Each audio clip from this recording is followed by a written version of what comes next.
Thank you for coming. We're going to call this meeting to order. Madam Clerk, please read the adequate notice compliance statement. Adequate notice of this meeting has been provided by the City Clerk's office in the preparation of the meeting notice dated January 16, 2024, which was properly distributed and posted per statutory requirements. Please be advised that the fire exits are to my right, your left, and at the back of the room. The City has a listening system to assist the hearing impaired. If anyone needs hearing assistance, please obtain the system at the dais and return it thereafter. Roll call. Mr. Boyer. Ms. Hamlet. Here. Mr. Mittiger. Here. Mr. Pulowski. Here. Mr. Smallwood. Here. Mr. Vartan. President Allen. Here. Okay, let's do the Pledge of Allegiance. Captain, Chief Evers. Right here. Detail, present arms. I pledge allegiance to the flag of the United States of America and to the republic for which it stands, one nation, under God, indivisible, with liberty and justice for all. Madam Clerk, please read the explanatory notices regarding closed sessions, hearings, and comments. A closed session meeting as authorized by state statute was announced and held prior to the start of this meeting, and the known items for discussion were listed on the published closed session agenda. Please be advised that council meetings are broadcast live on Comcast Channel 36 and Verizon Channel 30, and rebroadcast on Thursdays and Saturdays on HTTV on Comcast Channel 36 and Verizon 33. When invited to speak, please come to the lectern, clearly state your name and address, spell your last name, and speak into the podium microphone so that your comments can be understood by all and properly recorded. Whenever an audience or council member reads from a prepared statement, please give or email a copy to the City Clerk's office at cityclerk@cityofsummit.org. To help facilitate an orderly meeting and to permit all to be heard, speakers are asked to limit their comments to approximately 3 minutes or so in length. Unless you are using an electronic device to follow meeting agenda or needed for professional emergency contact purposes, please turn it off. Thank you. Thank you. Okay, approval of minutes. Do I have a motion to approve the regular and closed session meeting of December 19th, 2023? So moved. Do I have a second? Second. All in favor? Aye. Any opposed? Motion carries. Okay. Next, Madam Mayor, going to your report. Thank you. Am I on? Okay. I've been enjoying my first few weeks as your mayor, and I appreciate everyone that's taken time to stop by City Hall and say hello or share your thoughts and concerns when I'm out in the community. As a reminder, my office hours are here at City Hall Monday from 9 to 11 a.m. and Wednesdays from 10 to 12. And I'm considering adding either an afternoon or an evening in the next month or so. You can also email me at efagan@cityofsummit.org, and we can arrange a time to meet or speak by phone. I will also be working with the communications office to release a video update every Monday on city news, initiatives, events, and other timely topics. These videos will be posted on my mayor's page on the city website and social media channels, including Facebook and YouTube. I look forward to sharing them with you. Last Monday, I had the privilege of attending all of the Martin Luther King Jr. Day of Service events that were being held around town. It was wonderful to see and meet so many young people and families that were serving the community. From the cards that were made for stage and hospital workers, to lunches and toiletries that were packed, seeing eye puppies that I met, to conversations about the issues about Martin Luther King Jr. championed, and how we all need to add more kindness into our lives. It was truly a day of action and giving. A big thank you to everyone that volunteered, and to Shaping Summit Together and Annette Dwyer, the organizers of the event.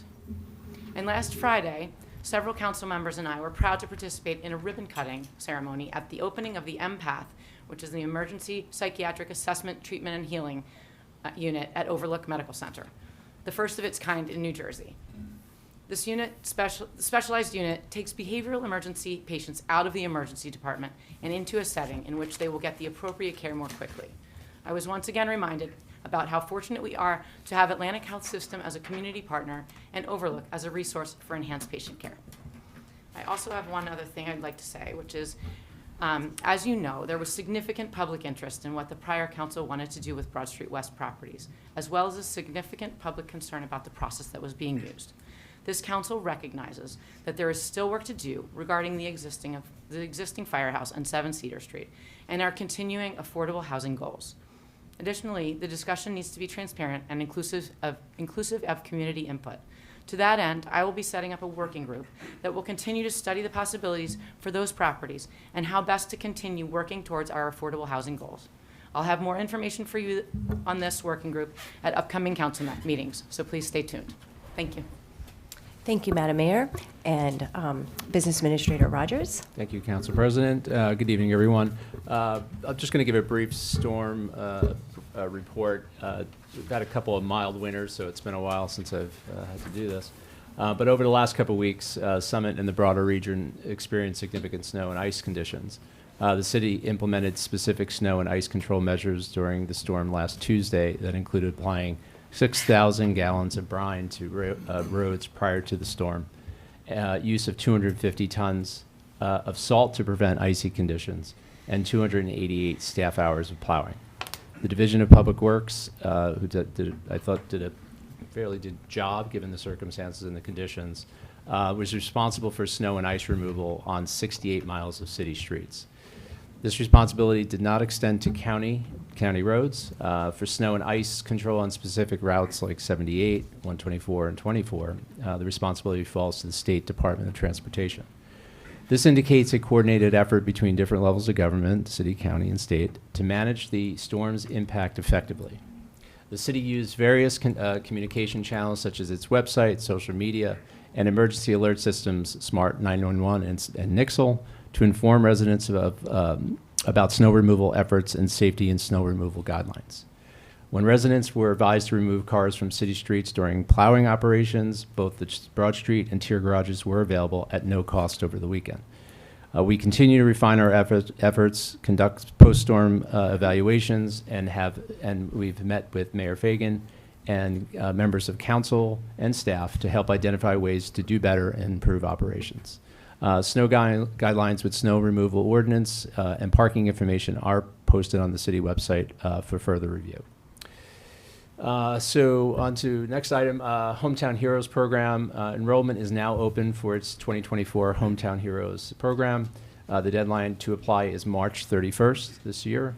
This will be the 7th year for the successful program that displays banners with names, images, and dates of service of active military members and veterans on city streets from mid-May through mid-August. The program is funded through private donations with no fee to participate.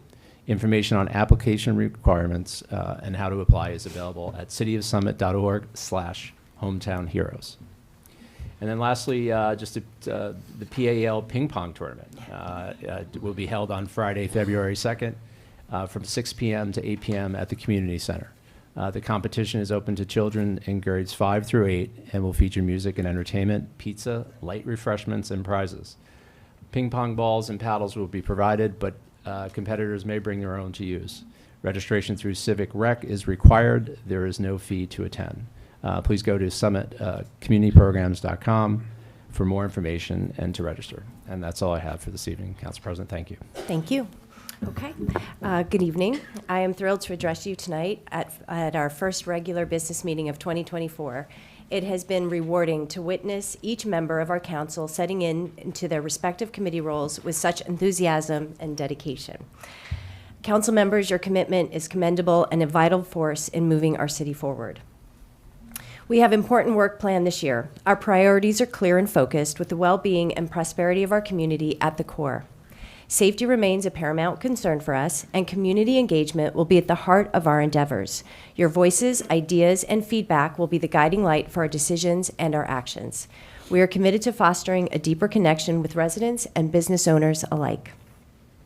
It's important to share that in December, the clerk's office and the communication team held a well-attended and successful knowledge-sharing workshop session for the chairs of the city boards and committees. It was an opportunity for the chairs to understand the mission of each group, understand the synergies between them, and hopefully establish productive relationships for future project work. We look forward to doing another one soon. I hope you do too, Rosemary. I am pleased to announce in February we're going to be launching a community-wide survey and looking forward to feedback from all of you, the community, on your thoughts and what your priorities are. We will also host a town hall meeting in the spring, which will be an additional opportunity for the public to comment and questions for council and staff. And these are just going to be a few of the initiatives that we're implementing as a part of a larger community engagement plan. Your support and participation are what make our council effective and our community exceptional. I look forward to a year of meaningful achievements and shared successes. I'd also like to congratulate Annette Dwyer and the Shaping Summit Together team and committee on an incredibly successful and meaningful Martin Luther King celebration this weekend. The sessions, gatherings, and volunteering brought everyone together in a personal and connecting way, and it is a fitting way to honor a man who believed in progress through peace and made an immeasurable impact on all of us. His legacy lives on in events like these, so thank you to that committee. I do want to mention that on February 12th, we will be, the city is having their Affordable Housing Committee meeting. It's on the website, it's listed on the website, and that's going to be a public meeting. I know that affordable housing is definitely on everybody's mind. One of the first actions that I took as council, actually before council president, is I made sure that tonight, in our first business meeting tonight, that we met with Joe Burgess, who is our planner, Nancy Holmes, who is our affordable housing attorney, and Matt Delory, who is our city employee that helps manage affordable housing, to find out what do we need to do to kind of close out this round and plan for the future. So we are taking it very seriously. With that said, I would like to get to the really important part, and that is our swearing in. Mayor Fagan, you will do the honors of swearing in our 3 probationary firefighters. Chief has Yeah. Thank all the council. Okay. I appreciate you being here. Just want to give a little recognition to members of the audience today. We have a member of the Oakland Fire Department joining us, a member of Chatham and Garwood. It's always great to see the firemen come out and support each other. Also like to do, but Battalion Chief David Guida's last day of service was today. We had a nice party for him. Very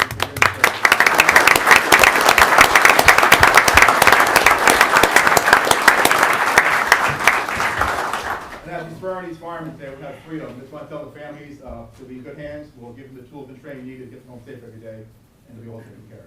And with that, I'll turn it over to the mayor.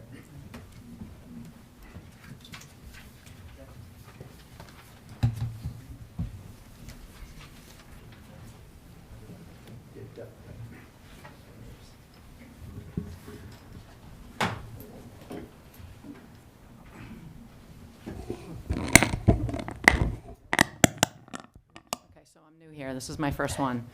Hopefully I do it right. First, I'm going to tell you about Jerome Palmer Jr. Jerome Palmer Jr. became a volunteer with the Summit Fire Department in June 2023 and served in the Volunteer Division's Hook and Ladder Company, number 1. Jerry has completed Firefighter 1 and 2. He's also been an active member of the Garwood Volunteer Fire Department since 2021. Jerry holds several safety certifications: hazardous material awareness, yeah, make yourselves comfortable, hazmat operational competencies 6.2 and 6.6, hazardous materials operation core, incident command systems, ICS 100 and 200, and Stop the Bleed, American College of Surgeons Committee on Trauma. Congratulations to Jerry on your appointment to career firefighter with the Summit Fire Department.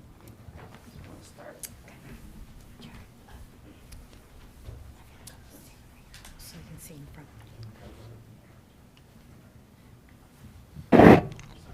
There you go. Is Megan here for photos? Right hand on the Bible. Okay. Repeat after me.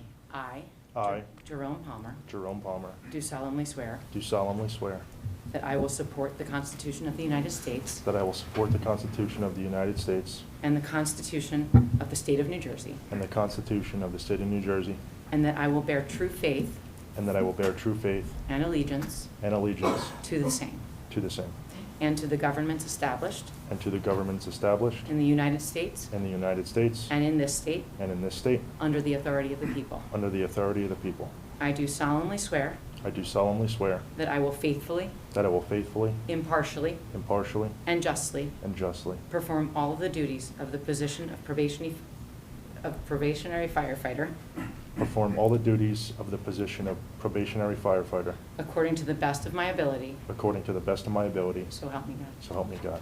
Congratulations.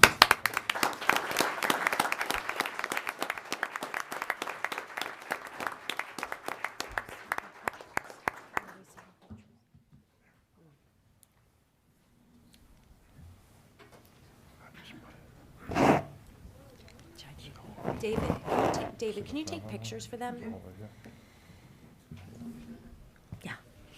Just leave it just like that. Just leave it just like that. That's good. Okay. We're going to take a picture. Yeah. Yeah. There we go. Mary, do you want to get in?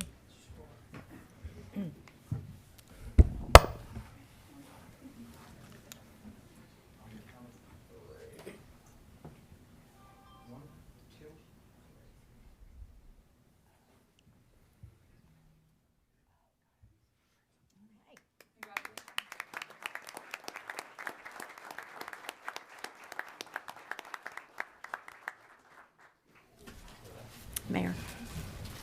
I'd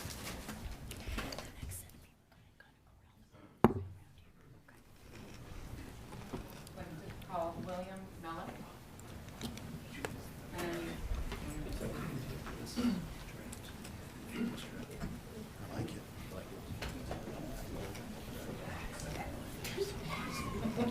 There you go. That's it. So, William Melick became a volunteer with the Summit Fire Department in June 2023 and served in the Volunteer Division's Union Hose Company No. 2. Will has completed Firefighter 1 and 2 and has received training in NREMT in 2022. He's also an active member of the Old Wick Volunteer Fire Department since 2017 and was promoted to second lieutenant in 2023. In May of 2023, Will graduated from Moravian University with a BA in Business Management. Will holds several safety certifications. National Incident Management Systems, NIMS, 700 and 800. Incident Command Systems, ICS, 100 and 200. Congratulations, Will, on your appointment to career firefighter in the Summit Fire Department.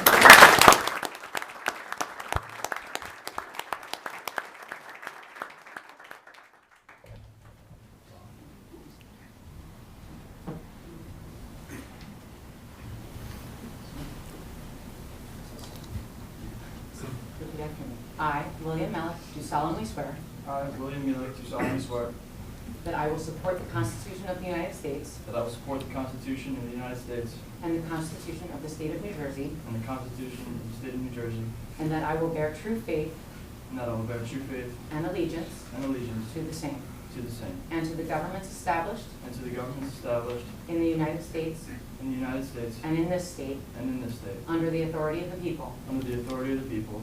I do solemnly swear I do solemnly swear that I will faithfully, that I will faithfully, impartially, impartially, and justly and justly perform all the duties perform all the duties of the position of probationary firefighter of the position of probationary firefighter according to the best of my ability. according to the best of my ability. So help me God. So help me God.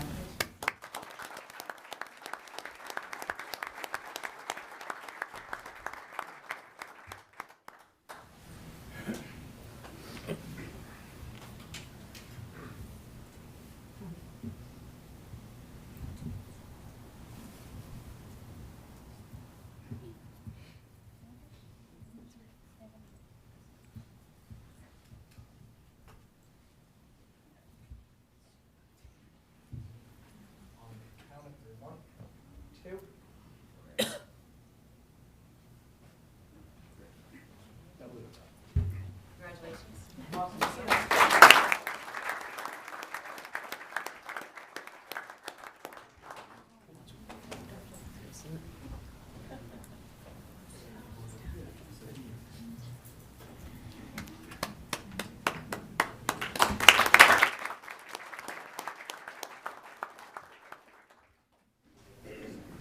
And last, Colin Kidd.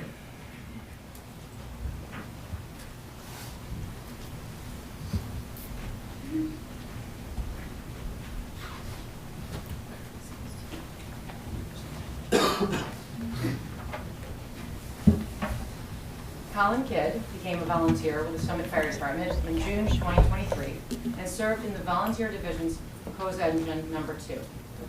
Colin has completed Firefighter 1 and 2. He's also been an active member of the Chatham Volunteer Fire Department since 2017.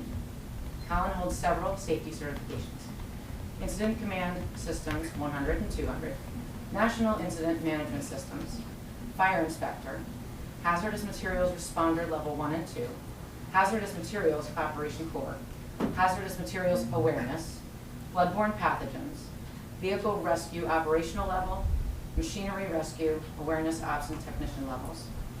Congratulations, Colin, on your appointment to career firefighter with the Somerville Fire Department.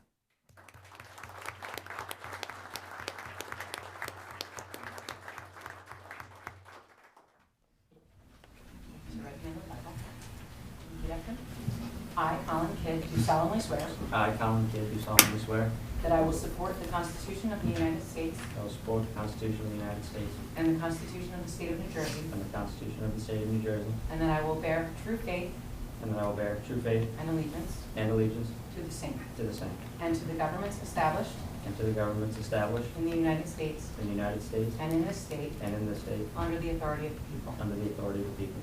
I do solemnly swear I do solemnly swear that I will faithfully, that I will faithfully, impartially, impartially, and justly and justly perform all the duties perform all the duties of the position of probationary firefighter of the position of probationary firefighter according to the best of my ability, according to the best of my ability, so help me God. so help me God.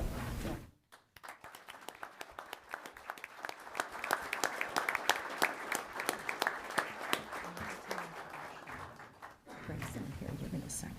Okay. Same thing here. Bob is going to do it, you're going to second. Okay. John's not here. Right, I read this, right? Read that. Yes.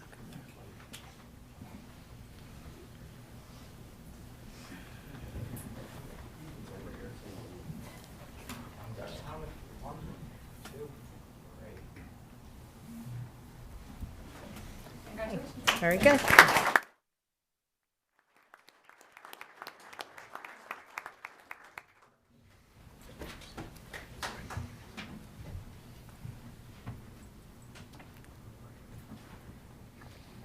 Very good.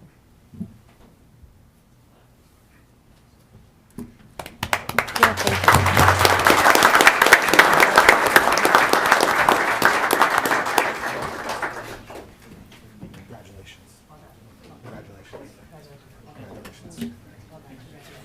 Congratulations. Thank you. Thank you for your service. Congratulations. Thank you for your service.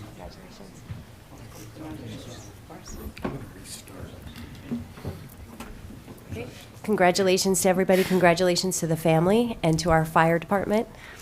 Our family's getting bigger. I'd like to thank council for supporting us. You always fill our vacancies. Appreciate all the support with the fire department. So thank you. No, thank you, Chief. Yeah, thank you. All right. Okay. Take Should 1 we? minute? Yeah. Yeah, you want to take a minute before? Yeah, go ahead. Go ahead, announce. Oh, everybody can, we're going to take a couple minutes just to let everybody get out, leave the room. Okay, go ahead. Unless We you just want need to 2 minutes. now, Yeah, escape. yeah.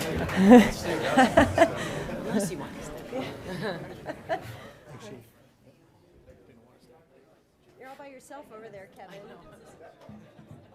You and Ron, you guys should scooch together. Staying here, or are you going to party? Oh, thank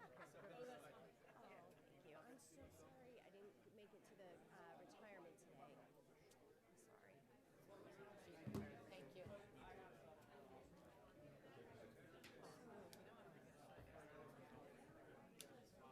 Well, you did great.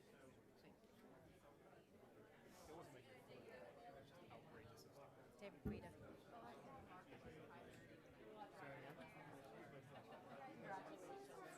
Yeah. I signed it, so, I mean, if somebody asks about it, I'll...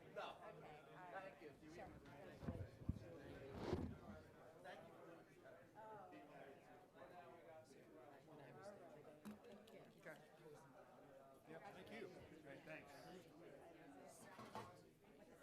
It's okay. It's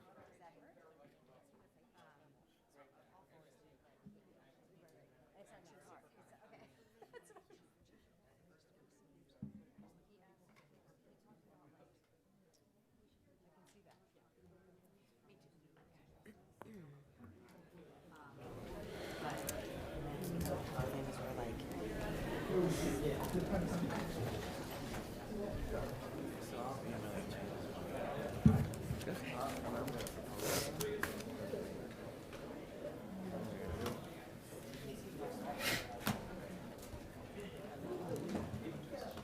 Okay.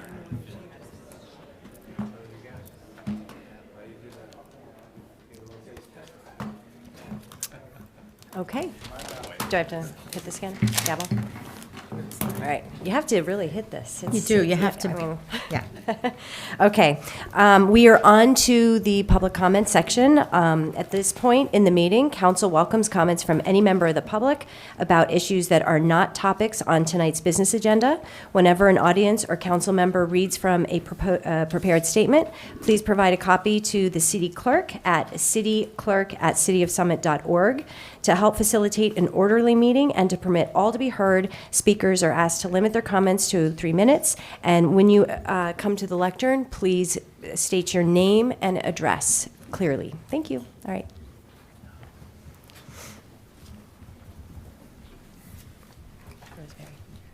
Thank you, Jim.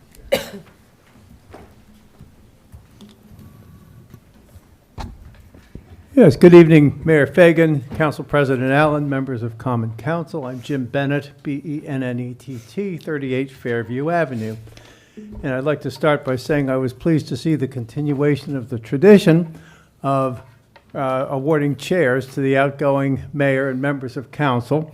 The chair that's in my home study is the one that was given to my father at the very beginning of 1976 to recognize his 15 years of service as a councilman, council president, and mayor. And I hope that the retiring council members will enjoy their chairs as much as I'm enjoying my father's.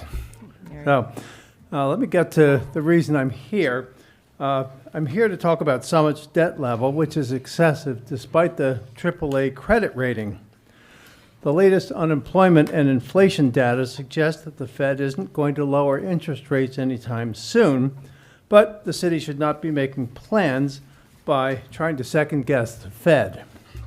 In 2023, the budget snapshot placed Summit's debt at $65.57 million, nearly at parity with the municipal budget. 10% of the municipal budget is debt service. At the December 13th, 2023 budget meeting, Treasurer Tammy Baldwin presented a 2025 debt service schedule of $7,092,846, and roughly 2/3 of that figure is the payment to principal, and 1/3 goes to interest. But there's a window of opportunity.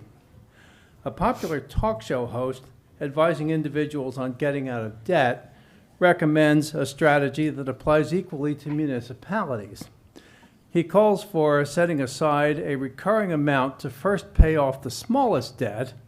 When that debt is gone, you have less interest expense and more to apply to the next smallest. Here, we start with a debt service of $7 million, which we will have to pay anyway in 2023. If we commit to keeping the line item for debt service fixed at the $7 million level, we pay down an extra $267,632 in principal in 2026, and that may look like a grain of sand on the beach compared to $65.57 million of debt, but 100% of the extra payment goes to principal and retires a recurring interest obligation. In 2027, the additional amount becomes $836,781. In 2028, $270,627. And in 2029, $468,107.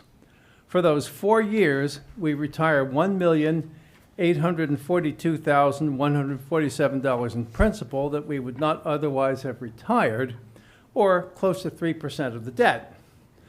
And recurring interest goes down.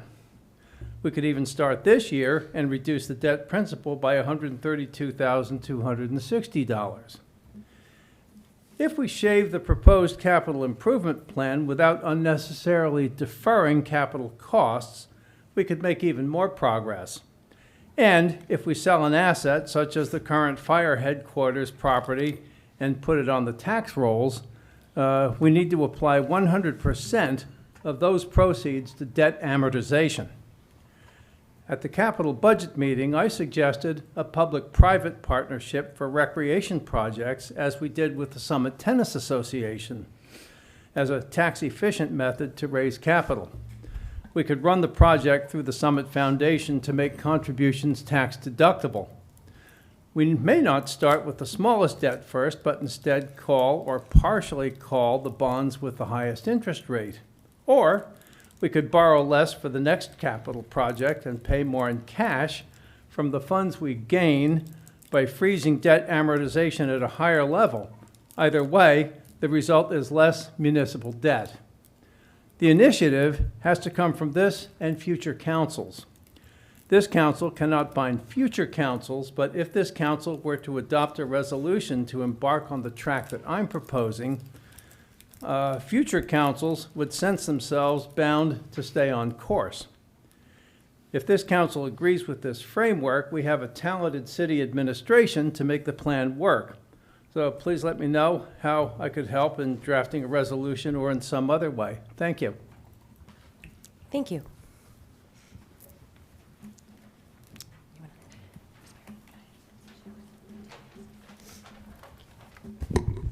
Good evening. I'm Claire Toth, T-O-T-H, at 11 Sunset Drive. Council should move quickly to enact an ordinance providing permanent seasonal closure of Maple Street between Union Place and DeForest Avenue. 2023 was a natural experiment, allowing the city to compare summers with and without the Maple Street closure. Merchants throughout downtown reported lower sales and less foot traffic. We all noticed the lack of energy and fun.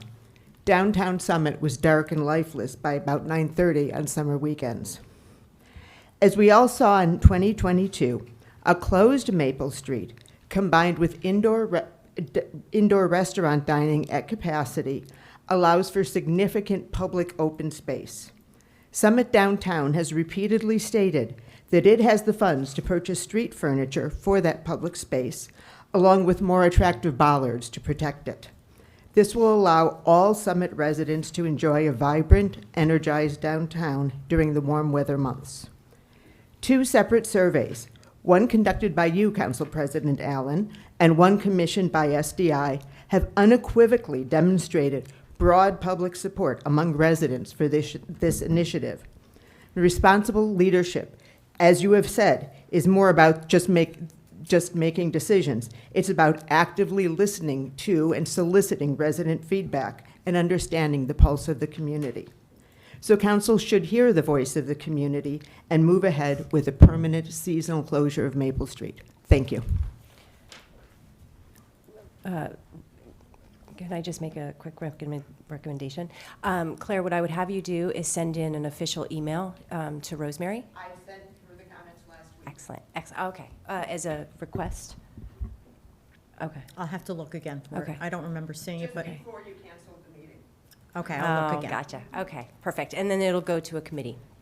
So I just Can want I you make to a know that. comment, Council President? Can I make a comment? Sure. Claire, thank you for your comments. What I would say is I've been speaking with Director Schrager as well as the city administrator over the last 10 days or so. We've certainly been talking about it in our committee. It will be on our agenda going forward. And Mr. Plowski, I would say that Law and Labor should look at this as well so that we're all on the same page. And I think we should certainly look at outdoor dining as well and see what the possibilities might be anywhere in Summit. So thank you for your comments. Yeah, and safety too. Okay. And safety, yes. All right, thank you.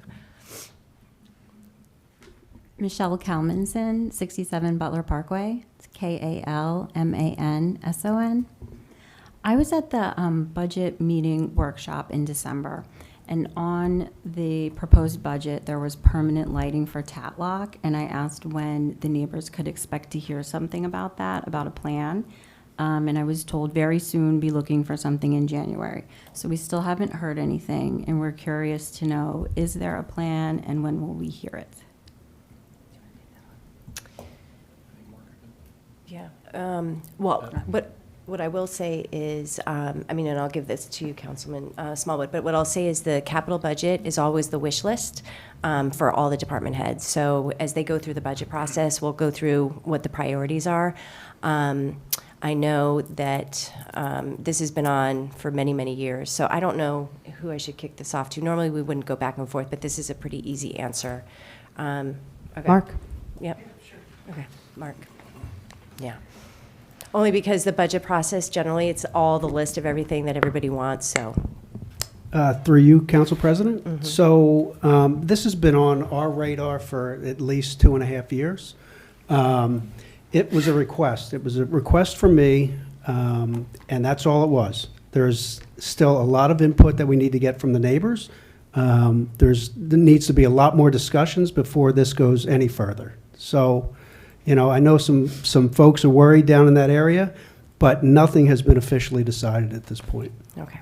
And, you know, we're hoping within the next few weeks to, you know, announce something and have some meetings with the neighbors, maybe a month, but, you know, I don't want to be held to 2 weeks or 3 weeks. Okay. Thanks. Councilman Smallwood, did you want to add anything? I did, thank you. And thank you, Marge.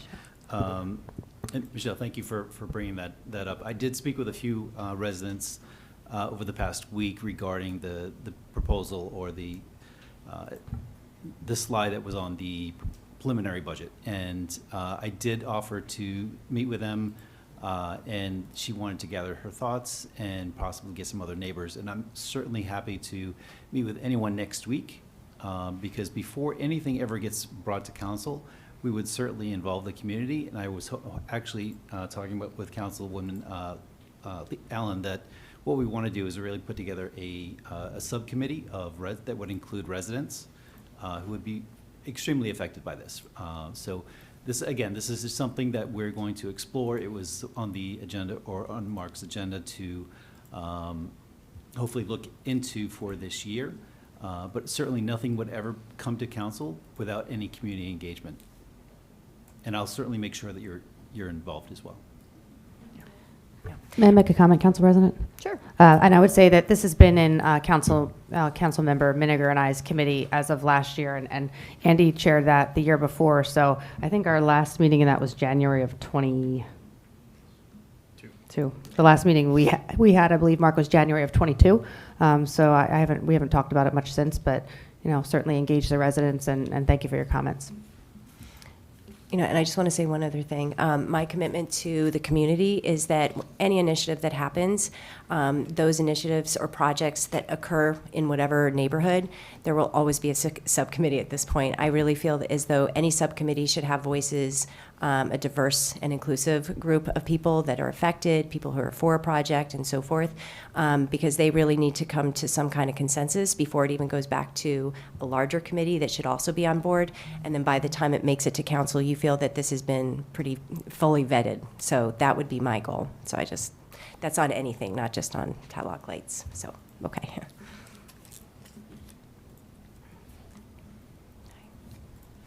Hi, I'm Casey Artemenko, 19 Badeau Avenue, Artemenko. Council and David, because you're here. I know there's a big meeting tomorrow about maybe playground, and I just wanted to talk about how important it is that we move forward with this playground as it's structured with all parts in place. For those of you who don't know me, I have 4 kids. Wait, can I just actually interrupt? It's on the agenda, so we're going to have you. Can you speak then? Only because we have it. We're interjecting. Okay, so that's what I thought. Yep. Sorry, Council President. What's on the agenda exactly? It's the grant. It's the grant. It's the grant. Are you talking about the grant? I'm talking about the most. Playground? I'm talking about the way the proposal looks, and I just want to make a quick statement on the parts that are inclusive for special needs children. Okay. So I have 4 kids. I had 4 kids in 3 years. When I moved to Summit, the only place I could go was the playground with all my kids. And my youngest son, who's 7.5, who is in public school in Summit, has never been able to have a traditional play date, a traditional playmate, or attend any sort of extracurricular classes, not Tri-Can, not adaptive at the Y. And Blue, my son, loves music. That's how he relates to other people. He actually knows songs, he learns songs, and he knows it's something that he has shared with other children. So I read the plans, and my understanding is that this playground would be a really important opportunity for kids of all neurodiversities and neurotypical kids to be in the same environment, because kids who are in classrooms that they don't get to push in don't have the opportunity to be with other kids, and for those fortunate children who get to do everything, it's a wonderful opportunity for them to get to know other kids in town. Thank you. Thank you.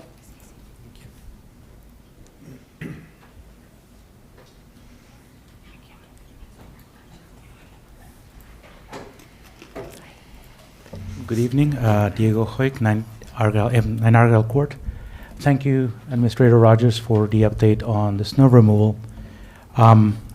Unfortunately, last Tuesday, I had to drive between Summit, Short Hills, and a bunch of neighboring towns between 4 and 7 p.m. a number of times to take my kids to their various activities.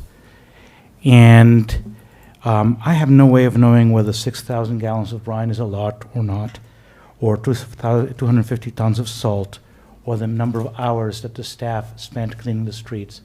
But what I can tell you, without a doubt, is that Summit had the worst streets of any town around us. And I have friends who called me, because they know I come here to council meetings, to tell me that they've been on Mountainside, in Springfield, in New Providence. And of all these towns that I just mentioned, ours were the worst streets on 2 inches of snow, no ice sheets. So maybe there's an opportunity to review our protocols for dealing with snowstorms, because in this one in particular, the response was ineffective. Thank you. Do you want to take that one? Yes, I would love to. So Councilwoman Allen and I went to DPW with Director Schrager the day after the storm, I think, and sat with the DPW staff and just got educated on, what goes into dealing with a storm. And it was quite an education, I will say. There were a couple things that I would take away from it. One is, we haven't had a real storm for 3 years, so there was admittedly some rust to be kicked off. We'll say that. That was a quote from someone. I won't say who. But the reality is what happened in that room while we were there and then afterwards was a debrief, and what we did well and what we didn't, what we could do better, right? And so they evaluated themselves. And I will also tell you that one thing I did not know, which I thought was really enlightening, was there are 6 routes that snowplows go through in Summit, and each route takes 8 hours to clear. So that's a long time. And while you're clearing, obviously the storm is continuing. So I think it's a little bit of a logistical nightmare. And I respect and listening to the very experienced supervisors in DPW, I will say I was happy to be informed, and I think maybe Director Schrager can speak a little bit to this as well if he wants to. But I think there's a lot to be said for how hard these guys work. They work 18-hour shifts, because they have to, and because they're trying to keep the roads as safe as possible. So. I know I'm not supposed to respond, but I will point out one obvious thing, which is I know city staff works really, really hard, and I know how professional they are. That's not in question.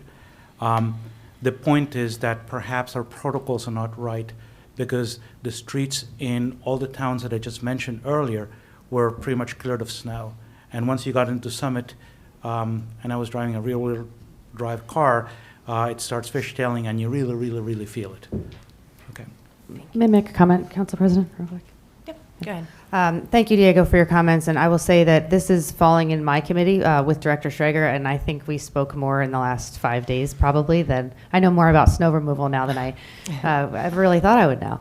And we are going to be taking a very close look at this in our committee and seeing if, possibly if we're short-staffed, if we can contract out some of those services. We may not be able to, it may not be feasible, but it is certainly top 3 priority, I would say, in our list. It's just looking at, how effective we can be to keep all of you safe is our number 1 priority, and we'll be happy to let you know if we come up with any more efficiencies. So thank you. And thank you to the DPW for working so hard.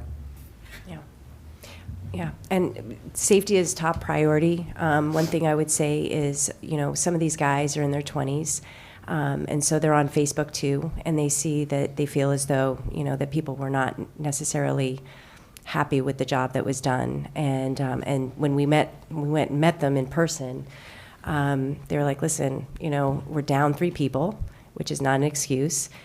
Each route takes 8 hours. Each time, every zone takes 8 hours, which obviously isn't an excuse. There's challenges with CDLs, right? Because now these drivers have to get a CDL. Again, not an excuse, because if other towns looked differently, then we have somewhere to close the gap for sure. And I recognize that. But what I learned the day going and sitting with them the day after is that there's no intent of not working, right? No, I know. I'm just sharing. Like this was an experience for me too, because the first thing I think of as a resident, right? I called Aaron. I was like, "Did we put enough salt down?" He's like, "Really?" So I just wanted to share that. And is there anything you want to say, Director Schrager? Or? No, through you, Council President, and I appreciate it. And we admit we could improve some things, and we did have a good debriefing. We did also reach out to other towns, and you found out there was no magic equation for it. Westfield used half as much salt as we did. New Providence used double. When the storm switched over, it really kind of caught us, I don't want to say off guard, but the switch was very hard to battle. When it went to rain, sleet, and then rain, and then snow again, is when it kind of became packed down. So it's things we'll look at. We were also trying to be mindful of salt supply, which we did learn today. We're now struggling to get new supplies in, which is affecting everywhere. So it was a balancing act, and we will do some improvements. And everyone did work their hardest, and it was a unique storm with a new crew. So. Right. And one other thing that I wanted to ask you is our trucks don't allow for plowing below 2 inches, correct? Is that? I mean, you could, but then you would be. You generally don't. You're just scraping the pavement. You're more likely to damage manholes or the trucks themselves or the drivers when you do hit something. So, so we generally it's anywhere 1 to 3 inches that the plows will go down. But no 2 storms are alike, and this was a unique one. So it just wasn't just straight up snow, which would be a lot easier, and we're more used to. So it was just a switch over precipitation that presented some challenges. All right. So. All right. Thank you. Thanks for the comments. Hi, Council President. My name is Scott Foreman. I'm at 30 Elm Street. And good evening, Mayor and Council. My subjects are twofold. First of all, I do want to be a counterpoint to what the other lady was talking about, the musical instruments on the maybe playground. In June of 2022, there was a study by SCE that recommended having musical instruments at least 200 feet away from residences and in a place like Bryant Park, because there was less residences around and it was more of an open area. We're being told that these instruments, which are also, if you get close to them, they have mallets, and they're large mallets that hit chimes and drums and so on, and they can be 100 decibels in a close environment. Obviously, it does this. It dissipates over space, but what I'm hearing is that these instruments are going to be about 120 feet away from our doorsteps. So concerned about the noise, and I know there will be people tomorrow looking at this.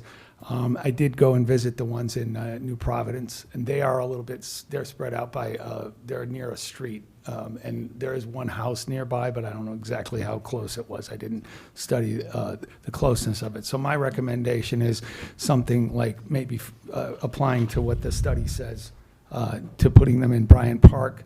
And also, we have some, because of the transients from the train station being kicked out of the train station with security guards, and we shut the electricity off in the bus stop where they were living last summer, our non-tax-paying neighbors. They've started to gravitate into the park towards the Rocket maybe playground as well. So they're right near where the kids are. And we just want to address and make sure people are concerned with that. And also, the other thing with the music, old instruments or the noisemakers or whatever you want to call them, they, at night, we're concerned about people, kids that come out to the playground at night. There used to be a police, sort of a patrol around 10 o'clock at night. They would drive through, maybe playground, and I don't think they're doing that anymore. They did it a couple years ago. Maybe during the pandemic they stopped. I'm not sure. But what I'm concerned about is people, the kids and so on, using those mallets to whack those things at night and have a ball after hours. And I don't know, there's probably no way to shut those down after hours because they're just hanging off the things. So that's what we wanted to share our concerns. And the Elm Street Condo Association has made contributions to this park project in the past, and individuals and as a unit too. Thank you. Will you both be staying? Because we're going to end up speaking about maybe playground, because we're going to be passing the grant or voting on the grant tonight. So are you going to stay for the agenda? Okay. May I ask a question? Should we take all comments about maybe playground during the agenda item? Yeah. I think it's more appropriate, if I may. Yeah. Okay. Do you want to maybe, I just think it might just be more targeted. It's up to you, but I don't know if we get sideways with the maybe playground comments until we're in that specific thing. Do we have any other public comments? Okay, so all right, so I'd like to close the public comment section. Madam Clerk, I'd like to go on to ordinances for introduction. I'll read the first ordinance. Yes, please. Ordinance ID number 10943, an ordinance to amend Chapter 26, Stormwater Management Regulations of the Code of the City of Summit to add a new Section 26-16, privately owned salt storage. Councilwoman Hamlet. Thank you, Council President. This is ID number 10973. This is an ordinance 43. Sorry, what was it? 109. 10943. I apologize. 10943. This is an ordinance to amend Chapter 26 of the Stormwater Management Regulations of the Code of the City of Summit to add a new Section 26-16, privately owned salt storage, establishes requirements for privately owned salt storage and other de-icing materials. In summary, this ordinance establishes for the storage of salt and other solid de-icing materials on properties not owned or operated by the municipality, privately owned, including residents, in the City of Summit to protect the environment, public health, safety, and welfare, and prescribe penalties for failure to comply. I'd like to move this ordinance for introduction. I'll second.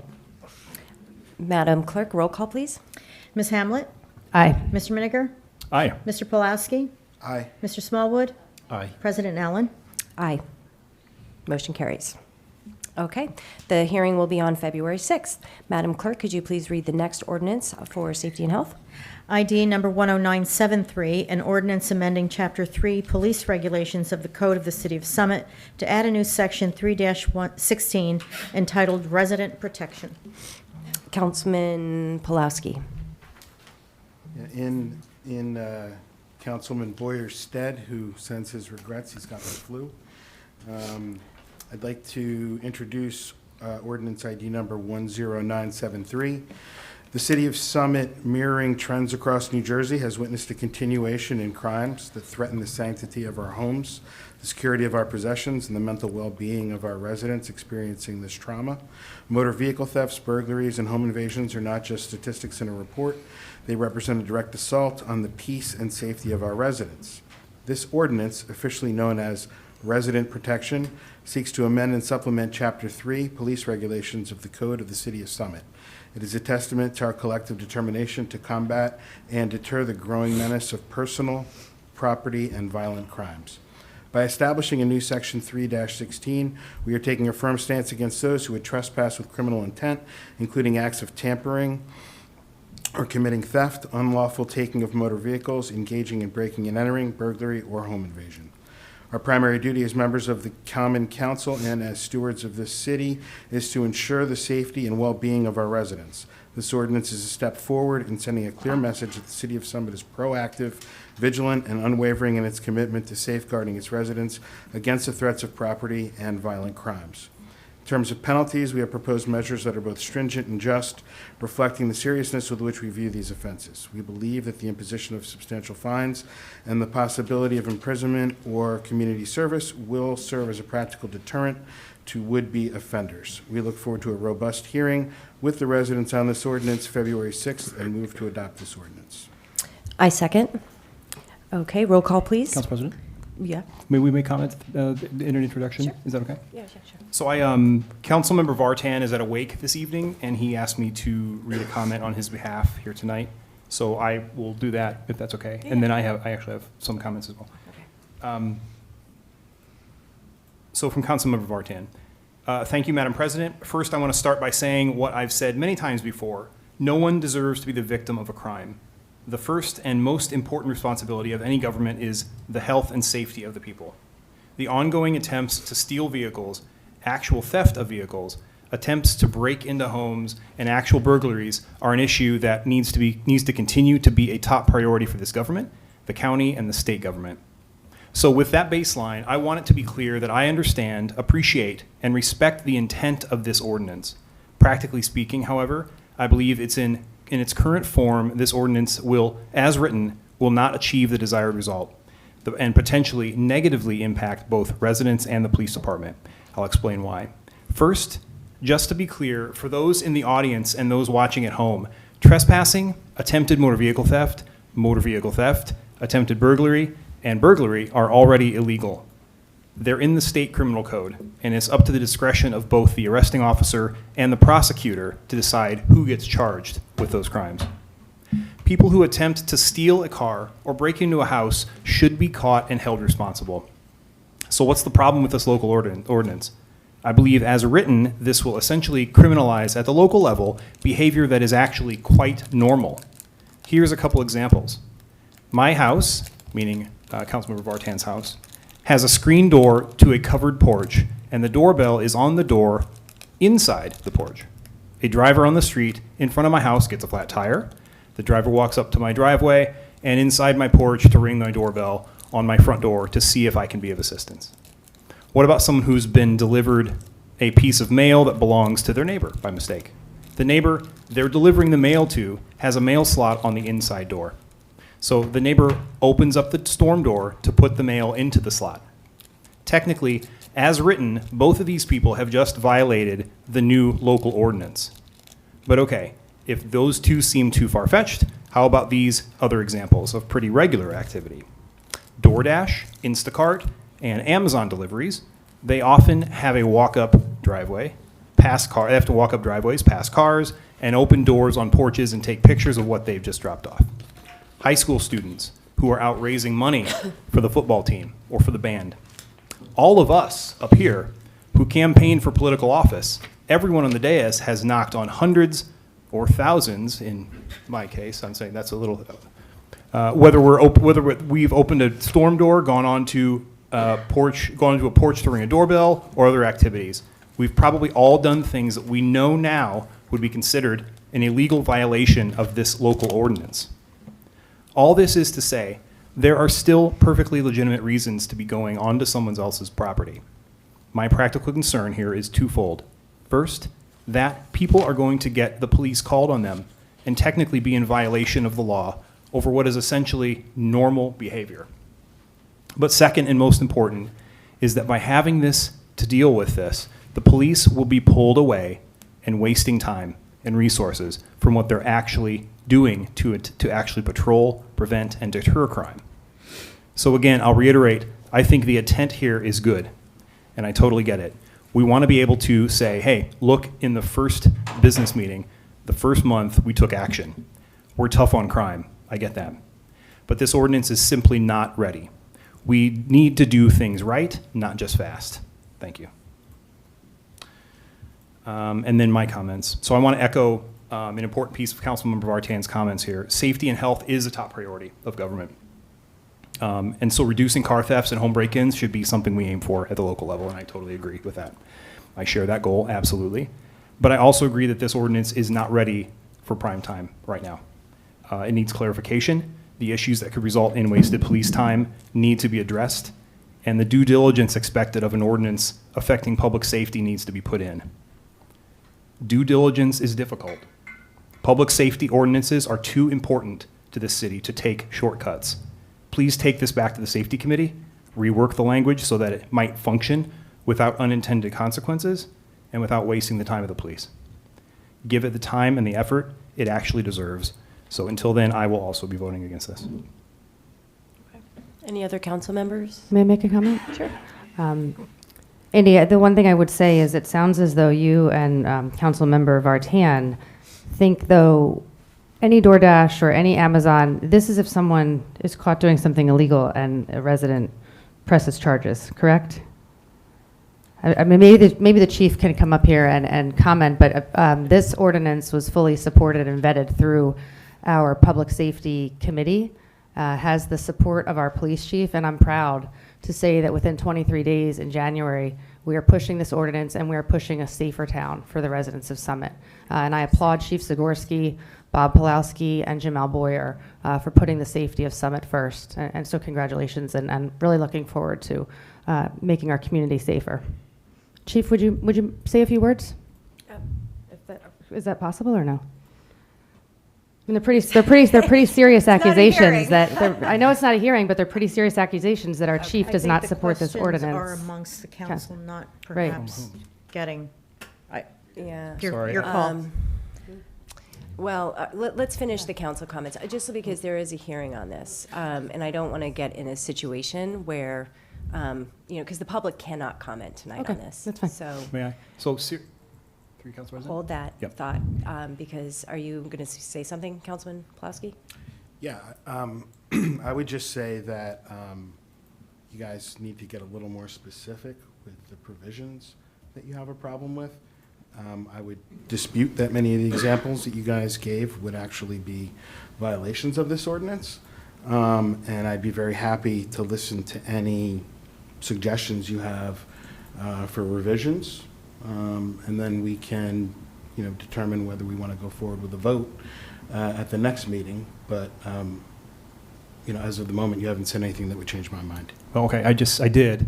So about an hour 35 into the meeting, you can go back and an hour and 5 into the meeting, you can watch what I said and hear exactly what the complaints are. Use those words to adjust this, to get us to possibly vote for it.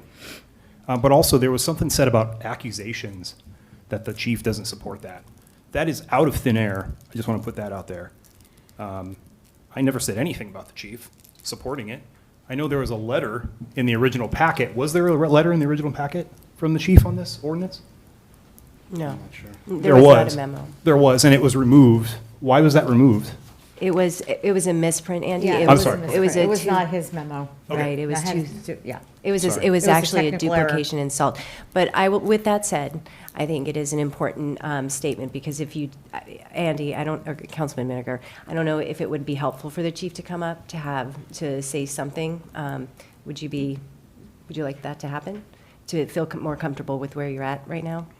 No, I know the language of the ordinance. Okay. So I'm against the actual language, the wording. Yeah, but do you want to hear for the chief of police to come up and speak?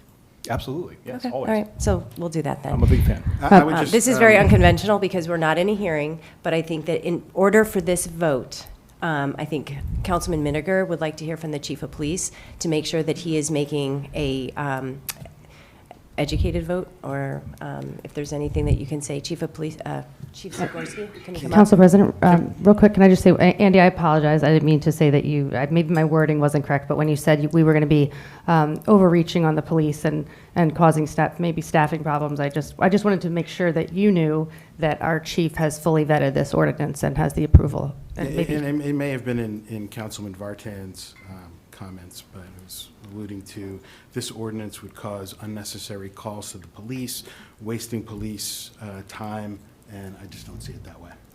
Okay. Chief Zagorski, will you come say a few words? Good evening. I guess regarding two of the questions that I heard, as far as it wasting our time or residents calling more, I didn't see that as a problem.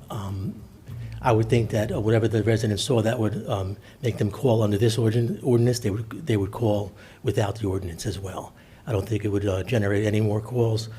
And as far as the charging aspect, when this has been discussed in the past,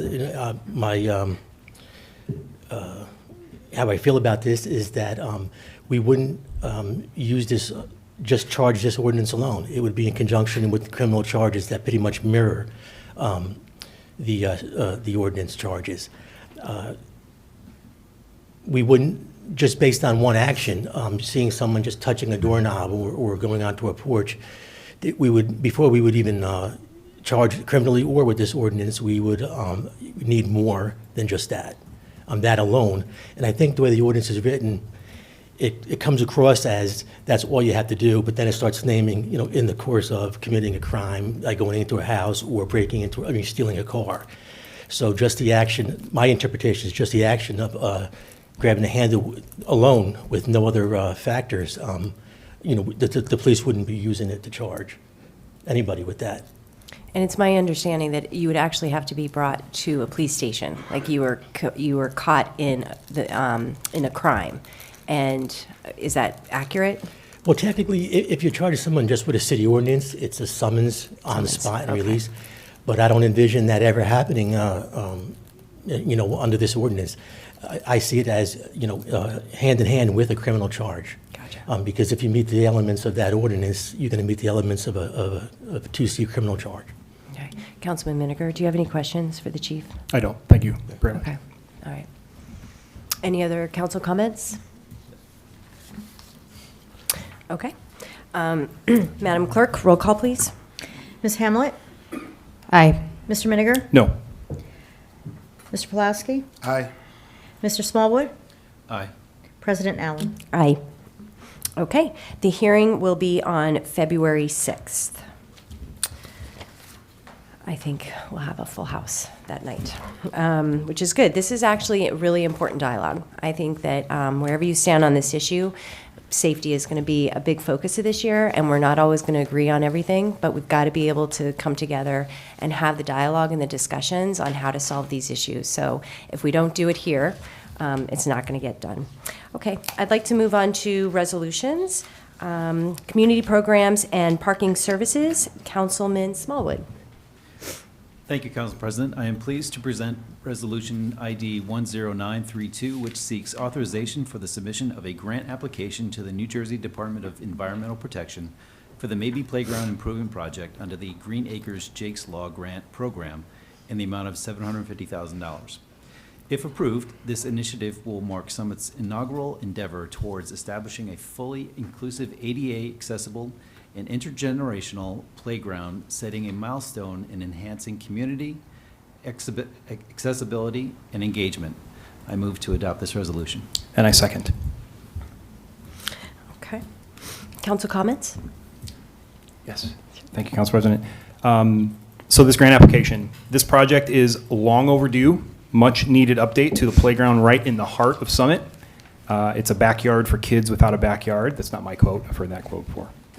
This renovation will make Maybe Playground the most accessible and inclusive playground we have ever seen in Summit. In fact, this grant application will include language about this anticipated level of accessibility and inclusivity. As we have heard a little bit today from a couple people, there is support for specific elements to be included in this playground, in particular sensory components such as musical instruments that make this accessible to all kids, no matter their level of interaction or their abilities. I am in full support of including these musical instruments as well. I've mentioned it before, but I want to mention it here on the dais. I want to challenge this city. Mark, you may be hearing this for the first time. This council and the community programs team to adopt this same level of accessibility and inclusivity as the new standard for our playgrounds, all of them. Design should lead this. Should lead the design of the new design should be led by this new standard. That is my challenge. So I think we can do that. Whether we do that by resolution or something, I think it needs to be codified in some way. So that's all I have. Thank you. I'm going to press pause for 1 second. Do you guys have a presentation, David? Or would you like to speak? Is it ready for us? Is that okay? Yeah. Okay. So I'm going to push pause on the council comments for a minute, and then I'm going to have, Mark, are you also coming up? Yeah, I just wanted a quick statement, and then David will take care of the rest. Okay. And then we'll go back to council comments. All right, come on up.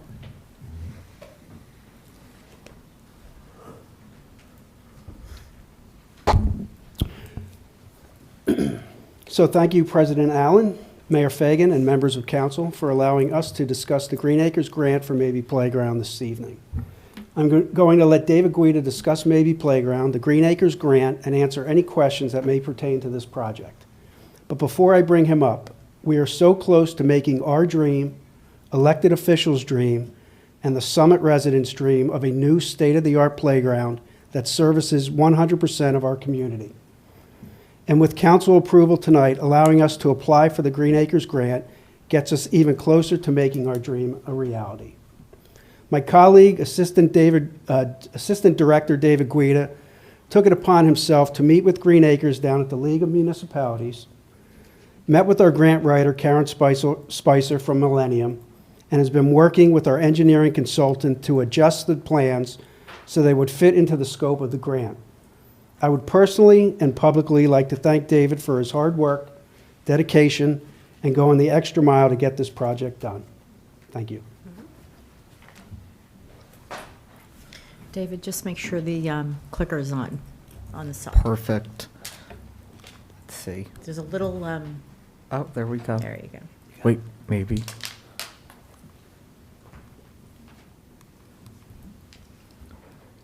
You sure it's on?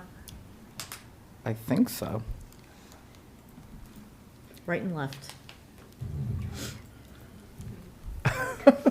This is embarrassing. Okay, it's green. It should be green, right? Yeah. I broke it. Just, yeah. Okay, I mean, Yeah, that'll work. perfect. We can go to the next slide. That's Okay. perfect. So thank you again. Thank you, Mark, and thank you, Council President Allen, Mayor Fagan, and the entire town city council. I think that this has been a great project. As Councilmember Smallwood alluded to, the DCP Advisory Board and subcommittee had been working hard on this project with the city staff and engineers to develop a site plan for Maybe Playground that will achieve 3 goals. 1, create the City of Summit's first ADA accessible and sensory-friendly playground. The thing with this that's important to call attention to is it's not just meeting the standard of ADA accessibility, it's exceeding the standard and being fully inclusive. With the way that the law is written, there's a certain percentage of a playground that needs to be accessible. This plan is going to bring us to have a playground that every element within the park is going to be accessible to every child, barrier-free. The second goal is to create an intergenerational playground that will serve the needs of all community members, from birth through seniors. And then the final piece is to maintain compliance with the Village Green Master Plan and the history of the park. So a big question that surrounds this is with fundraising, obviously, because that's what we're mainly talking about here tonight. And Rosie, that's the next slide. Thank you. So the project is a staggering $1.6 million. So what we're asking for tonight is approval to submit the grant in the total of $750,000 to Green Acres for the Jake's Law grant. This includes a $250,000 match from the city. The wording in the ordinance or in the resolution gets a little hairy because it does say that our match is $899,000, which includes that $250,000 match. The reason being is that the plan that we're proposing is that $1.6 million, and obviously if we get that $750,000, the rest of the money has to be matched by the city or other sources that would be fundraised through the city.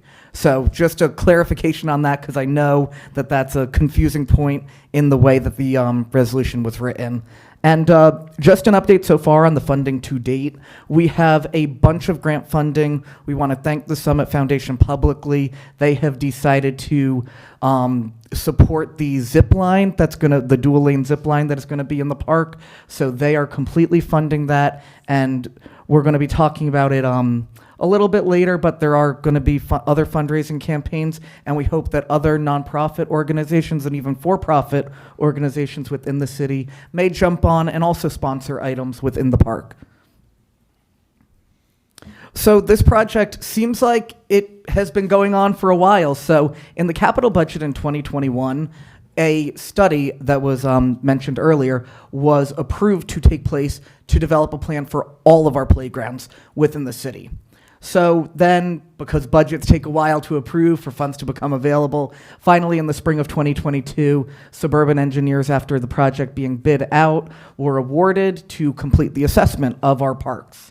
The DCP Advisory Board and Maybe Playground Subcommittee met with Suburban, who again was awarded that bid, and Suburban completed their site visits with us. In the summer, we received the deliverable from Suburban, and it was reviewed by the DCP Advisory Board. The Maybe Playground was selected by council at the time and the DCP Advisory Board as the focus, as the playground really was nearing 20 years old, and it was time to refresh it. So there was a request then put in for Suburban to create a schematic design for Maybe Playground, and our subcommittee got to go on a field trip around the state. So I'm actually the chair of the awards section for our state association, and we, knowing what playgrounds have won awards over the past couple of years, we visited all of them to create a plan of what our committee wanted to see in Summit to build the greatest playground for our city. Then in the fall, we received the preliminary concept plan. We met with TRICAN parents to make sure that this playground was going to be inclusive for all kids with special needs. We had conversations with seniors at the community center to understand what they wanted to see in the park, to ensure that we were meeting all of the requirements or all of our goals in building this park. We sent a whole lot of feedback to Suburban to ensure master plan compliance and historical maintenance. Then in the winter, we received some renderings that were in the $2 million range. We got that down a little bit, and the final assessment and recommendation plan was also received at that time. So we like to say that we're 99% there. People are happy with about 99% of where this park is. There's maybe a couple elements that can be changed, and kind of want to just be clear that revisions surrounding musical elements or any other elements that we may hear over the next couple weeks can be changed. Any element within this plan can be changed until council votes on the specs going out for bid, or whenever, if we use state contract. There's always time to change it, and we are meeting tomorrow with the neighbors and parents with special needs, and I think the goal is to meet a compromise, because ultimately hearing things such as the 200-foot remark within the assessment that was completed, there are changes that can obviously be made in order to meet a compromise, and that is our goal within this project, because it is such a great project. We don't want anyone to have any feelings or thoughts around this project be negative. So it is our commitment and our goal to find some sort of compromise to be able to make sure that this playground becomes the greatest that it can be. And we look forward to reporting back on how that goes, and we will adapt the playground in any way possible based on feedback. We've already received some feedback that it might be nicer to have some benches within the playground, or it might be nice to have some shade over the picnic tables in particular. So those are all things that can still be adapted. So just a quick timeline going forward is Q1 through Q4 of this year, we're going to be finishing up our playground fundraising campaign, which currently you can go online and buy a bench, you can buy a brick, you can support the project, and hopefully we can raise those funds. We'll be reaching out to different nonprofits within town and hoping that they may adopt different pieces within the park, and obviously working on those amendments. Looking for a groundbreaking in the fall of 2024, and then in the spring of 2025, we hope to have the grand opening. Excellent. Thank you. Okay. Council, I'm going to go back to council comments. Council, Matt? Go ahead. David and Mark, thank you very much for your presentation. And I do just want to reiterate, I did speak with Karen Spicer, who wrote the grant, and that the way it's written, and as David had mentioned, we can change some elements, we can move some things around that would not affect the actual funding of the grant itself. So we do have some flexibility there. And as David mentioned, we're going to meet with the residents tomorrow evening. And Scott, I hope you're going to be able to make it tomorrow. So any interested parties who would like to meet with us, we're going to meet tomorrow at maybe Playground, I believe 5 o'clock. Okay. And we'd love to, obviously we want to make sure that all stakeholders are involved in this so that we can hear both sides, and we want to make sure that, we accommodate the neighbors, because I have been there and I have seen, there's just a chain link fence right there, right now. So within the design, there is a bunch of trees and shrubberies that's going to go there that will help bring down the sound as well. But there are other designs that we can use for the musical instruments that would even help with that. So, and we'll certainly talk about that tomorrow. And you said you'll be there tomorrow for the meeting? I'm hoping to be there. I've got somebody else that's going to be there. Okay. And I do appreciate David and Mark reaching out to us in that phone call and so on. So I appreciate the feedback. Excellent. Okay. All right. Thank you. All right. Any more comments from council? Yes, I just have a couple, Council President, and I got an email tonight from a resident, and I hadn't heard from him about this project, but he's a very smart resident, and he did point a few things out and actually called Mark around 5:30, and I was just filling Andy in. But I do think that every committee, if I may suggest that, Council President Allen, should just take a look at this playground. And I didn't think, I was the chair of this last year, so I'm really criticizing myself because I didn't think to do this. But I think we should have safety and parking also look at the playground for a few reasons. The gentleman actually asked a couple of good questions. One was, can we put shading over the game table areas?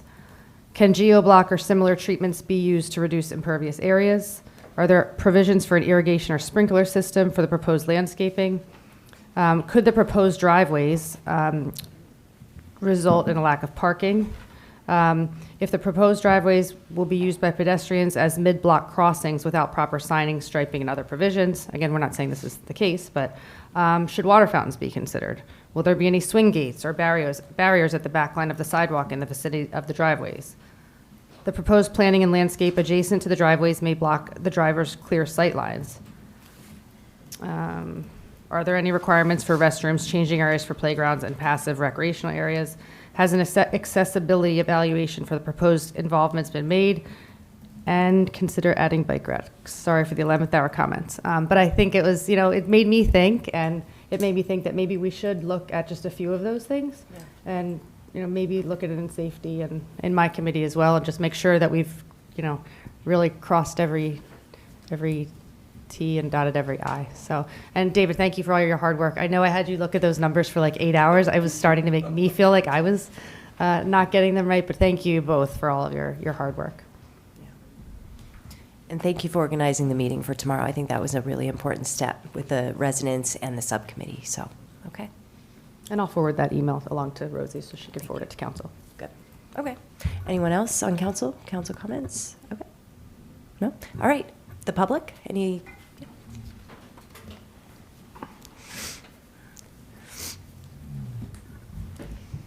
Good evening. Heather Pollinger, 47 Woodland Avenue, Pollinger. I speak tonight as both a resident, a early childhood expert, a City of Summit employee at the Wilson Primary Center. This musical element piece, may seem inconsequential to some people, annoying to some people, but for a certain segment of the population, it is one of the only things that will touch them in this playground. The average autistic child responds tremendously to music. So an average playground, swings, slide, the old-fashioned playground. That child doesn't get much out of that, or they do for 5 minutes. They get overwhelmed, they get overstimulated, or they're understimulated in their particular way. When a child goes to an inclusive playground like this, which is like a dream playground, it really is, they have multiple opportunities. First, they have a chance to play with a neurotypical child. But if they're not up to that, they have a chance to parallel play on the musical instruments. They're next to the child, but they also have the chance to retreat from an overwhelming situation without having to go sit on a bench. It's a different opportunity.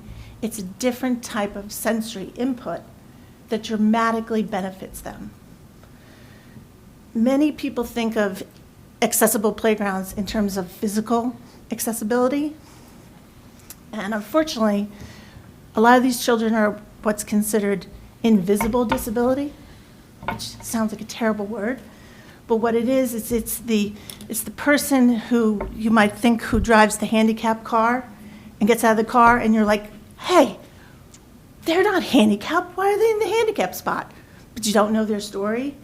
There are countless children who have invisible disabilities. And a lot of them are autistic. They have behavioral challenges, they're nonverbal. They have all these different challenges. These kind of playgrounds, and especially the musical parts, are such a unique way for them to engage in a public space. We changed playgrounds for a reason, not just because we burned our bottoms on metal slides and our children broke their legs on those spinny things. We changed them because we wanted children to be able to come together, to be able to play, literally level the playing field, make a chance where the neurotypical and the neuroatypical child could play together, and the atypical child wouldn't be playing catch-up. They might not necessarily be able to climb to the top of the big slide. They may not be coordinated enough or want to go on the swing, but they are going to want to climb and play with the more sensory-oriented pieces that will be in the playground. The other thing is, from what I saw in the official business part of this, these instruments, 150 feet, pretty much the sound, lower sound than a vacuum cleaner. If somebody is using these instruments at 10 o'clock at night, then the police need to come. That's not what they're there for. They're for young children. If the park is being used inappropriately in the evening, then that is an issue for somebody else on the council who deals with safety, because that's not what this playground is for. So if it's going to be abused and used inappropriately, it's the same as any other playground being used inappropriately. You drive by and you see a bunch of kids in the playground at 1 o'clock in the morning, you're going to call the police. Nothing good is happening in a playground at 1 o'clock in the morning. So, in general, after 1 o'clock in the morning. In general. So the nighttime piece, I think, could be dealt with in a different way. I don't know if it could be the playground closes at sunset or whatever we could do. But to use that as a reason to not have the musical components would be a disservice to this amazing part of our community. And Mrs. Artemenko, who spoke earlier, her son was one of my students when he was 3 years old. And music was the game changer for him.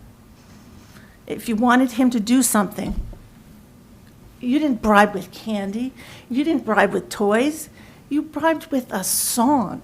You didn't even have to play it on a video, you could sing it to him, because that's the input that he was looking for. So I know it's a little piece of this playground, but it is a really important piece.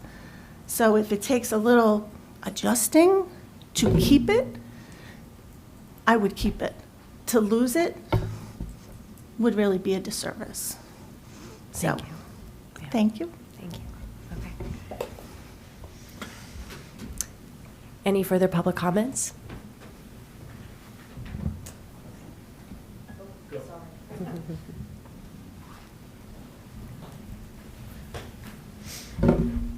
I'm Carolyn McGee, MCGHEE, 11 Montrose Avenue. And I've lived in Summit for over 30 years. I'm here to lend support to the maybe playground improvement project, especially the sensory-friendly playground equipment.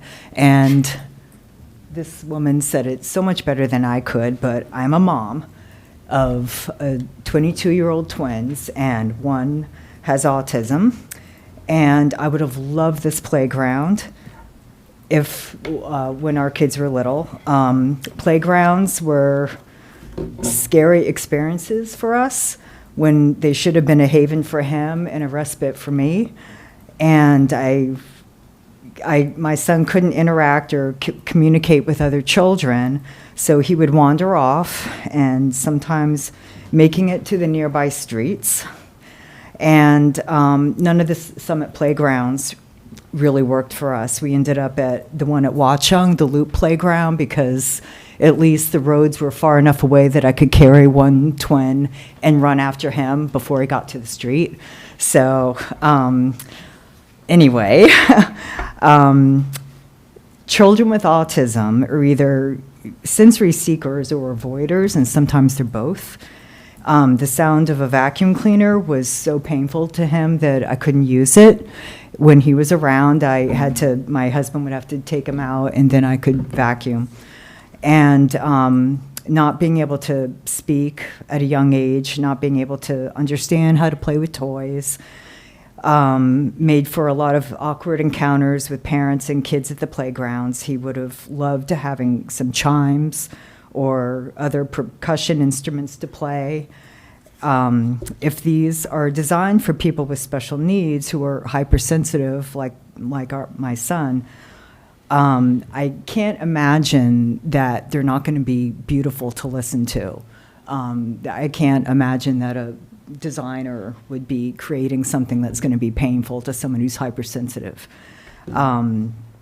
So I'm sure everyone would enjoy listening to them. I have some friends who've been able to enjoy these where they live, and they said it's incredible. They're chimes, and everyone loves playing them with them. And as you've said so lovely, music is such a great way to bring people together, and playing on equipment like this with other children your own age could generate some really happy experiences for children with special needs.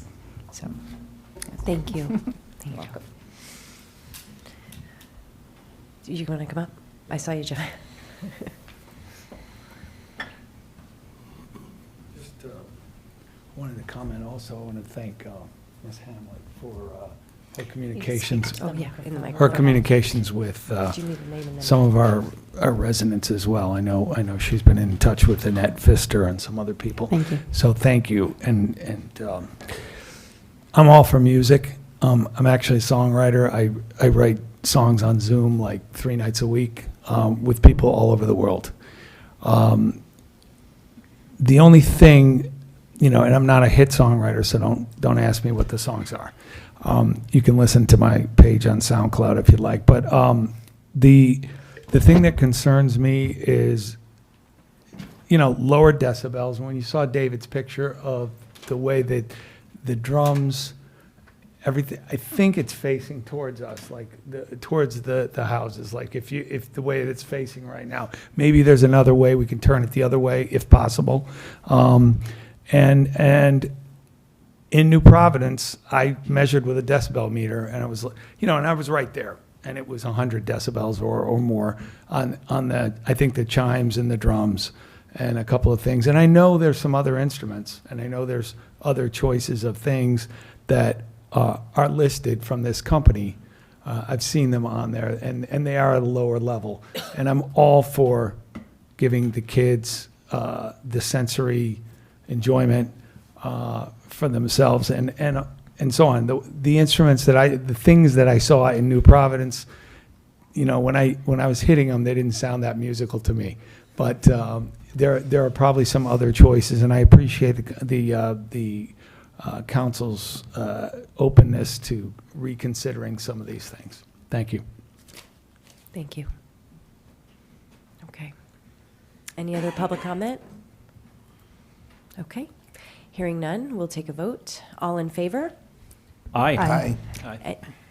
Aye. Any opposed? Motion carries. Okay. All right, and we'll see you guys tomorrow, Scott and David. Okay. Okay. Moving on to finance. Councilman Miniger. Thank you, Council President. Let me get to my section here.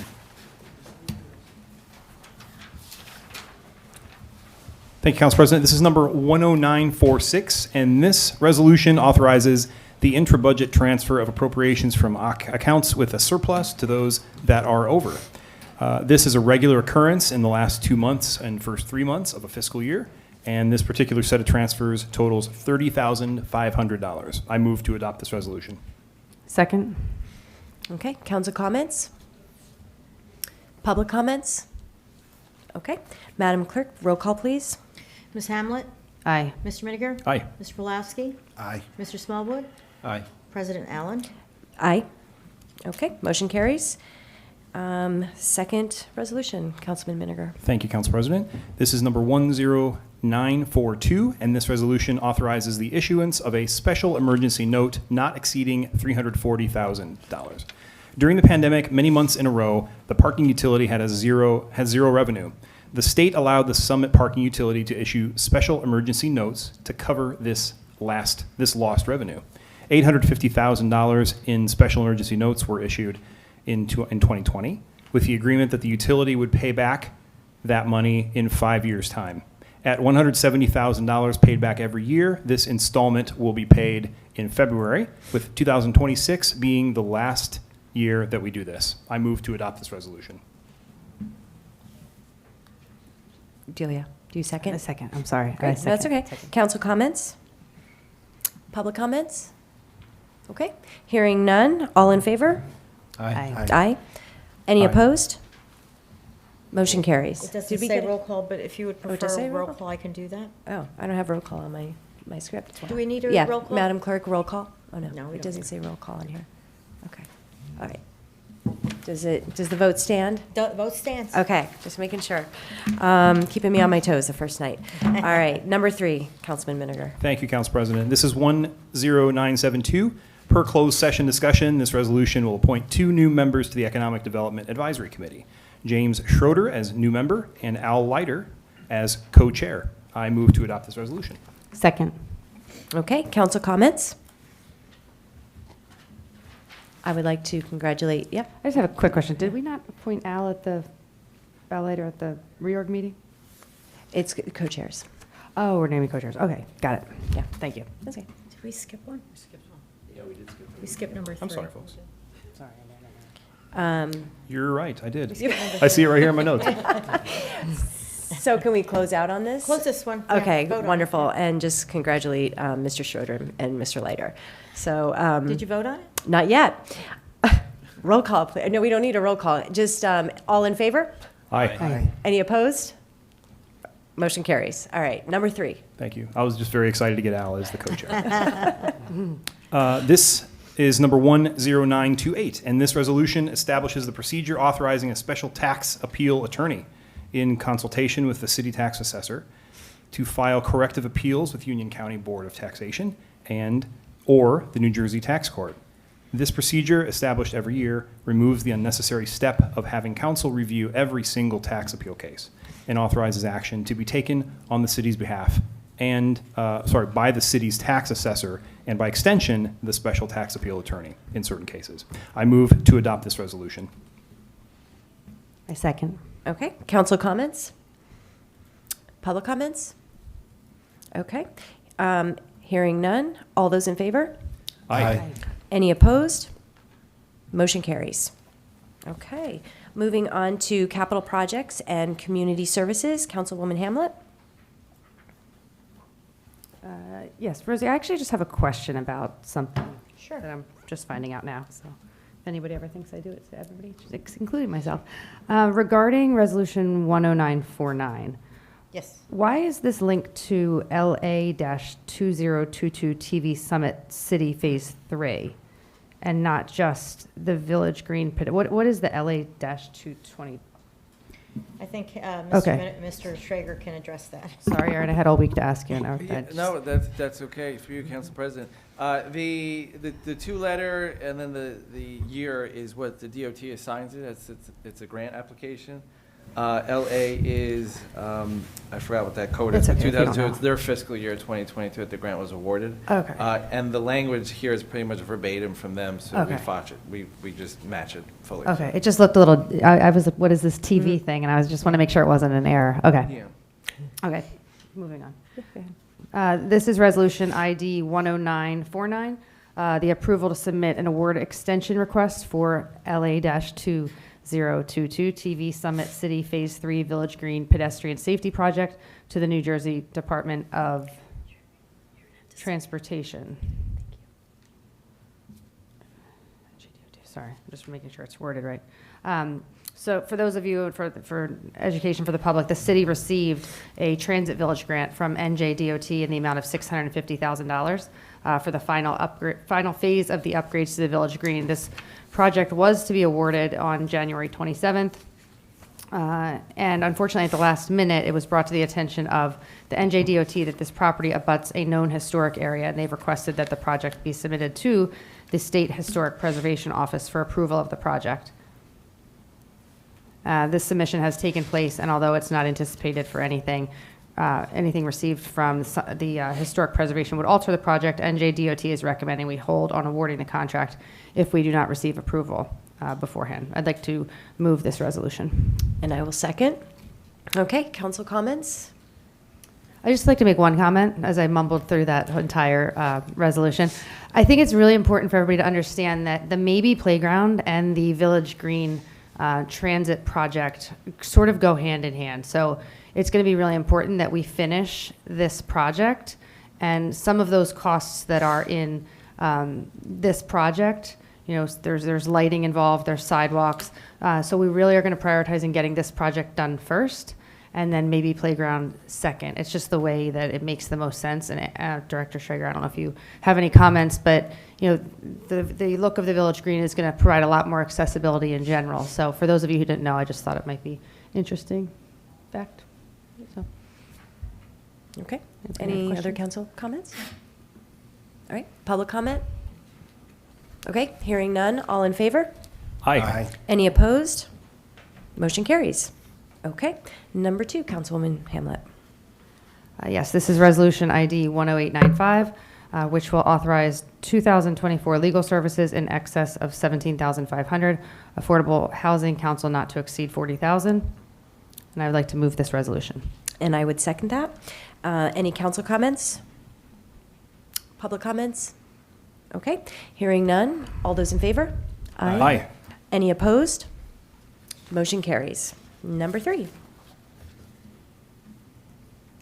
Councilwoman Hamlet. Sorry, just give me 1 second. I know, I'm just trying to find it. I'm not. It's staying till midnight for the planning board. Yeah, I know. think it's that's what just- it is. Yes, it might be saying that. I just want. Sorry, I'm just trying to That's find it in okay. my packet here. Take your time. Give me 1 second here.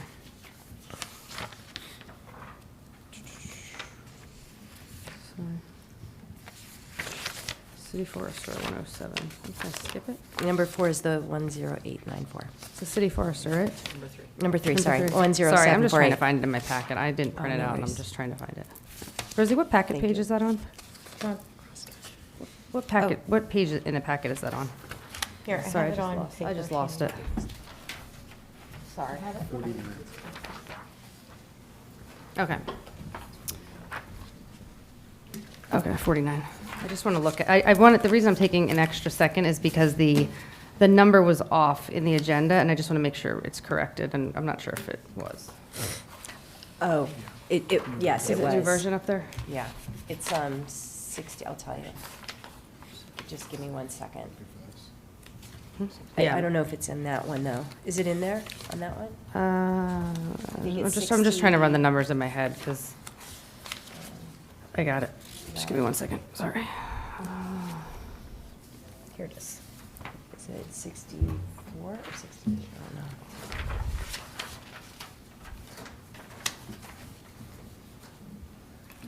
know. It's page 58, I think. Okay, I got it. It was inserted, that's why you won't see pages on there. Okay. Yeah.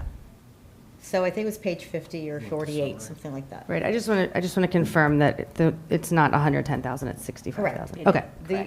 The one that's right there with showing the changes on your dais? That's the one. That's the one that's in the packet Okay. on the website. Perfect, sorry about that. Yeah. Okay. Yeah. This is resolution ID number 10894, which will authorize, sorry, I apologize. ID number 10748, which will authorize 2024 city forester services not to exceed 100, this is why I'm, Yeah, no, not it's to okay. exceed $65,000. In our agenda packet this morning, it was $110,000. This will authorize 2024 city forester services not to exceed $65,000. I'd like to move this resolution. I second. Okay, council comments? I do have a quick question. Yeah. So that amendment, it's a guaranteed the grant money that, I think you're accounting for the grant money that is taking part of that away, right? Is that guaranteed grant money? No, so this is only for the city forester to work for the city of Summit. So that's 9 hours on Thursdays.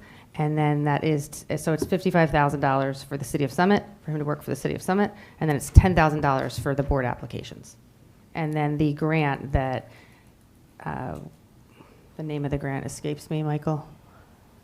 The tree inventory, the window. Spring planting and things? No, it's actually just a specific grant that we have applied for and received about a year and a half ago. Urban forestry state grant. And that was initially lumped in here, but some conversations that we had within the department, we're going to do that at a separate meeting.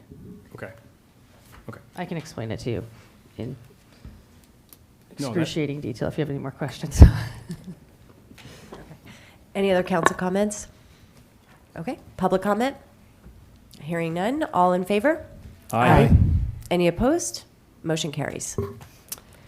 This is ID 10894, which will authorize 2024 city planner and zoning support services to Burgess and Associates not to exceed $65,000. I would like to move this resolution. I second.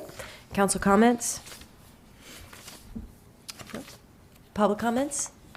Okay, hearing none, all those in favor? Aye. Any opposed? Motion carries. Number 5? Number 5, this is ID 10913, which will authorize 2024 sewer consultant engineering services to CP Engineers, Architecture, and Environmental Services not to exceed $200,000. I would like to move this resolution.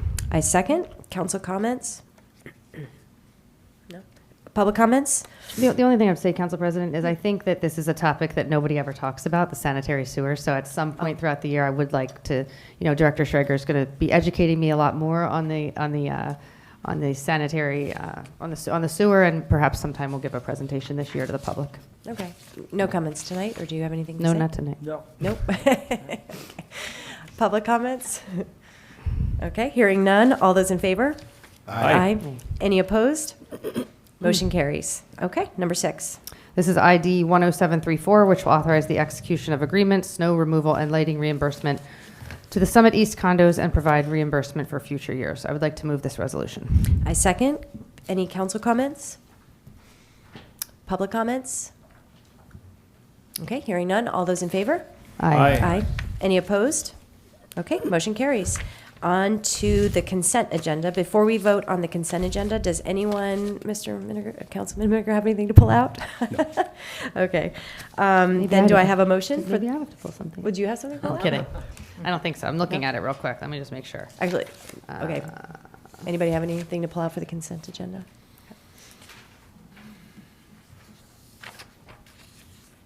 I actually have one question for Rosie. Yes. In 10933, an ID under finance under the consent agenda. Yeah. Why does it not have a? It just says authorized payment of bills and payroll, but there's no dollar amount. Because when we generated, we didn't have the number. Oh. Oh, wait, number 7? Yeah. I have 1.841. So it's probably put on, my version didn't have it, but maybe it's on the website. Oh, already. okay. Yeah, when we pulled it down, we added the number, because it just, when we get the bill and the Got total, it. the bills and the total, it sometimes doesn't coincide with when we're generating. Okay, because I have $1,841,572. It should be on the title of the resolution. Yeah, and 10 cents. That's what, That's in our packet. Yeah. Well, that's what she's saying when she fixed the forester. I think that. Oh, does that affect it? Maybe. That's not my, I don't know. That's the answer. It is in the packet. Yep. It's in the packet. Okay. Yeah. That's fine. Okay. Yeah. All right. Oh, okay. Made me look. All right. Do I have a motion on the consent agenda, please? So moved. Second? Anybody? Second. All right. Excellent. Any comments from the council? All right. Any public comments? I'll make a comment real quick, if you don't mind. I know, I just want to talk about the planning board. I have one quick comment. Go ahead. I have one quick comment. We had our first planning board last night. We appointed Mr. Zucker as the chair and Ms. Jennifer Balson Alvarez as the vice chair. So the meeting was very productive, very late. It was until about 11:45. So we certainly learned a lot. And Oh, we just voted. We have to vote on the consent agenda. Oh, I'm sorry. No, that's Oh, I'm okay. sorry. I'm No, losing no. my mind. I was You meant, asking like, the public comments. if they had a, Sorry, I'm tired. the public has, Yeah, it's been didn't too want to late. say Go anything? ahead. Nope, I'm done. So, Nope. all in favor? I'm done. Aye. Aye. Any opposed? Motion carries. Okay, I'm going to open it up to council comments. Council. Thank you. Woman Hamlet. But I did just want to say congratulations to the chair and the vice chair. And thank you, Director Schrager, for working so hard in capital projects. And we will have our meetings on Thursdays to work on our goals for that committee and agenda items. And it's going really well. So I'm looking forward to giving you more of an update at the next meeting. So thank you. Sorry for my craziness. No, that's right. So I just wanted to make a comment about abstentions. At our last meeting, Councilman Vartan criticized a rule change that the council adopted, which allowed members of this body to abstain from votes. The council had previously prohibited abstentions. I just want to let the public know that I understand the potential issues he raised, and I've thought a lot about them, and I have not changed my mind. I actually did some additional research and confirmed that even if we wanted to forbid abstentions, we can't. First, according to Robert's Rules of Order, a council member cannot be compelled to vote. Second, under federal common law, requiring a council member to vote is, in effect, compelling one to speak, and that violates the Constitution. You see, the freedoms protected by the First Amendment against state action include both the right to speak freely and the right to refrain from speaking at all. One court agreed with Councilman Vartan, as do I, that there can be no doubt that a representative who consistently dodges difficult or controversial issues by not voting on them does a disservice to his or her constituency. However, that same court confirmed in our government system the proper remedy for such behavior lies within the electorate. Moreover, a person's status as a legislator does not strip him or her of any rights he or she otherwise would enjoy under the First Amendment. So this council will not restrict anyone's individual liberties, and while we as council members may abstain from a vote at our own peril, we are free to do so. The members of this council took an oath to uphold the U.S. Constitution. In this case, I believe we have. And I have to admit, we went on a few rounds with the abstentions because I kept going back and forth, and I was like, we absolutely should have someone tell you why they're abstaining.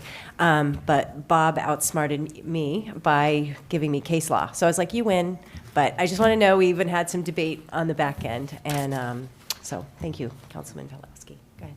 So on the council rules again, I wasn't going to bring this up, but you brought the Constitution into it, so I need to ask this question. Right now, we're currently not allowed to leave the dais without permission from the council president. Is there anything in the Constitution that talks about not allowing a person to leave, like unlawful, holding them against their will? Would you like to modify that portion of the rule? Yes. In fact, I would like to relook at all the rules in light of the Constitution. So you and I can talk. All right. That's not a motion, right? Well, I mean, I would like to just ask Councilmember Miniger. So we have our council rules, right? But if there's something that's not in the council rules, I think the reason that you're saying this is because we then follow Robert's rules, right? We have the choice to follow Robert's rules. We can set our own rules. In fact, we do. differentiated ourselves. Somewhat differentiated ourselves from other towns by setting our own rules. We didn't necessarily have to follow precisely Robert's rules. We had a thing that allowed pretty efficient action up here. But also it allowed us to be representatives in moments when we may not feel like we want to be representatives. It made us do our jobs. And you're still free to do that. Wait, I just want to make a clarification. So in all seriousness, Councilman Pulaski and I did have a very long discussion around abstentions. And so what I learned from that discussion is that you cannot compel someone to vote, to vote, a yes or a no. There is case law, and you can correct me if I'm wrong, Councilman Pulaski, but there is case law where a council person sued a municipality for being forced to vote yes or no, and they won because the court sided with the council member to say that you cannot compel council members' speech on the dais because they could be doing it under duress, and that if you're a minority, then you feel as though you have to vote yes or no with the majority. And so the court said you legally have to be able to abstain, and you actually, and this is another thing that I was arguing that we should do, is give a reason for abstention, but I learned that the court said you can't force someone to explain your vote. So that is why I would support Councilman Pulaski's, for the decision for us to change the rules, just so that you know that. Did I get that right or wrong? I don't reckon we had any choice. But did I get the explanation correct? Yeah, it's compelled speech. It's a violation of the First Amendment, and it doesn't matter that we're elected officials. We still maintain our rights under the First Amendment. All right. Okay. Law lesson 101 tonight. Okay, any other council comments? No? Council President, may I put something on a lighter note? Yes. I'd like to do a shout out to my husband, Frank. It's his birthday today. Happy birthday. Can we sing happy birthday? Happy birthday, Frank. Happy birthday. Actually, is he watching? He is watching. Can we sing happy birthday? The camera's right there. Ready? The camera's right there. Okay. You have to lead. All right. Happy birthday to you. Happy birthday to you. Happy birthday, dear Frank. Happy birthday to you. Happy birthday, Frank. All right. Do I have a motion to adjourn? So moved. Do I have a second? Second. Excellent. All right. Thank you. Motion carries. Okay. Thanks, Great. everybody.